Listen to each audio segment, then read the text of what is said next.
A ideia de não se lavar com sabonete, ou ao menos de fazê-lo com menos frequência, provavelmente parecerá repugnante à maioria das pessoas. Na verdade, parece surreal que, por ser um hábito tão entranhado em nossa cultura, seja quase um tabu admitir não usar sabonete todos os dias.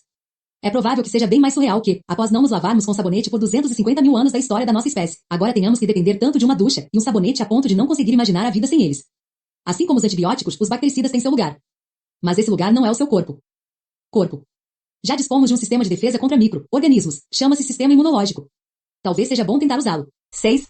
Você é o que eles comem. Enquanto me sento com a doutora Raquel Carmody para uma xícara de chá na Universidade de Harvard, ela me fala sobre o momento em que se deu conta de que estávamos encarando a dieta humana de uma forma completamente errada. Ela havia concluído sua dissertação de mestrado sobre o efeito do cozimento no valor nutritivo dos alimentos e estava apresentando sua defesa. Ao final do encontro, o examinador sentado na extremidade mais afastada da mesa levantou-se e lhe entregou uma pilha de periódicos com artigos científicos recém-publicados. Ao serem espalhados na frente dela, Carmody percebeu os termos microbioma e microbiota intestinal em quase todos os títulos. Seria bom você pensar um pouco em como tudo isso afetaria suas conclusões, ele disse. A quantidade de energia que podemos extrair da alimentação determina toda a biologia, explica Carmody. É provável que a aparência de um organismo e a forma como ele se comporta tenham a ver com o modo como obtém seu alimento. O problema foi que, examinando como seres humanos digerem sua comida a partir da perspectiva da biologia evolucionista, eu estava estudando apenas metade do problema.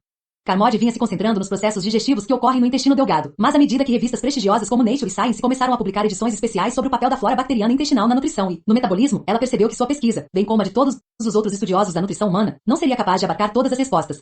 O que tínhamos, Carmody me conta, era uma maneira totalmente incompleta de pensar sobre a dieta. Toda a nossa perspectiva sobre a nutrição mudou. Até recentemente, tudo o que importava era o que ocorria no intestino delgado. Esse tubo comprido e fino que sai do estômago, que funcionaria como um liquidificador, é onde tudo acontece no tocante à digestão humana. Enzimas bombeadas do estômago, do pâncreas e do próprio intestino delgado decompõem as moléculas maiores da comida em outras menores, capazes de atravessar as células da mucosa intestinal e chegar à corrente sanguínea. Proteínas, como colares de pérolas retorcidos e dobrados, são reduzidas a pérolas individuais, chamadas aminoácidos, e cadeias mais curtas desses blocos de construção. Carboidratos complexos são fatiados em porções mais controláveis, chamadas açúcares simples, como a glicose e a frutose. E as gorduras são reduzidas às suas partes constitutivas, gliceróis e ácidos graxos. Essas unidades menores realizam sua atividade no corpo, criando energia, construindo carne e sendo readaptadas para nosso próprio uso. Segundo o dogma, a nutrição humana essencialmente termina ao final do tubo de 7 metros que compõe o intestino delgado, que é seguido pelo outro, bem mais curto, porém mais largo, o intestino grosso. Mas esta seção relativamente suja do intestino tem sido deixada de lado até agora, como se não passasse de um enorme tubo de esgoto.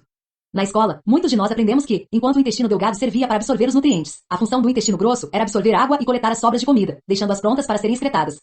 Assim como ocorreu com o apêndice, que de inútil não tem nada, a importância do intestino grosso tem sido negligenciada. O biólogo e microbiologista russo vencedor do Prêmio Nobel, Ilya Mishkov, fez grandes descobertas de células imunológicas na última década do século XIX e achava que todos viveríamos melhor sem o intestino grosso. Ele escreveu: muitas investigações feitas no caso do homem parecem ter constatado a ausência de poder digestivo no intestino grosso. Felizmente já percorremos um longo caminho desde as reflexões de Mishkov sobre o intestino grosso. Reconhecemos décadas atrás que esse órgão no mínimo também absorvia vitaminas cruciais, sintetizadas por sua colônia de micro-organismos. Sem eles, nossa saúde ficaria prejudicada. David Vetter, o menino da bolha, mantido quase livre de germes, em isolamento na década de 1970, tinha sua dieta suplementada por diversas vitaminas para compensar sua falta de micróbios. Mas a contribuição da microbiota para a nutrição vai muito além das vitaminas. De fato, para algumas espécies, comer seria quase inútil sem os serviços de extração de nutrientes prestados por seus micro-organismos. As sanguessugas e os morcegos vampiros, que se alimentam de sangue, dependem ao extremo da microbiota para sua nutrição. Apesar das propriedades vivificantes, o sangue não é o mais nutritivo dos alimentos.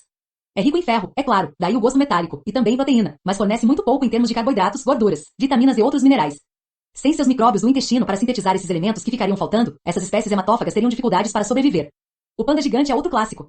Embora seja um carnívoro com C maiúsculo na árvore da vida, pois se inclui entre seus colegas ursos, o urso cinzento, o polar e outros, assim como entre os leões, lobos e outros primos ferozes, não é carnívoro com letra minúscula, comedor de carne. Tendo trocado a carne pela delícia dietética que é o bambu, o panda gigante voltou as costas ao seu passado evolutivo. Seu sistema digestivo simples carece do grande comprimento que apresenta o dos herbívoros mais perfeitos como vacas e carneiros. Com isso, o intestino grosso e seus habitantes microbianos ficam com muito trabalho por fazer. Além disso, os pandas têm o genoma de um carnívoro, montes de genes que sintetizam enzimas capazes de decompor as proteínas da carne, mas nenhum que codifique enzimas para decompor polissacarídeos de plantas duras, carboidratos. Por dia, o panda mastiga 12 kg de talos de bambu secos e fibrosos, mas somente 2 kg são digeridos. Sem sua microbiota, essa cifra se reduziria a quase nada. Mas o microbioma do panda gigante, ou seja, os genes contidos em sua microbiota, conta com um conjunto de genes especializados em quebrar moléculas de celulose, que costumamos encontrar no microbioma de herbívoros como vacas, cangurus e cupins. Com esses genes e os micróbios que os possuem, do seu lado, o panda gigante escapou das limitações de seu passado carnívoro. Portanto, como você pode ver, a microbiota não deve ser ignorada quando se trata da nutrição. Em certo sentido, os seres humanos não diferem tanto assim das sanguessugas, dos morcegos e dos pandas. Alguns dos alimentos que ingerimos são digeridos pelas enzimas codificadas por nosso próprio genoma e depois absorvidas no intestino delgado. Mas muitas moléculas de comida, na maior parte ainda indigeríveis, acabam sobrando.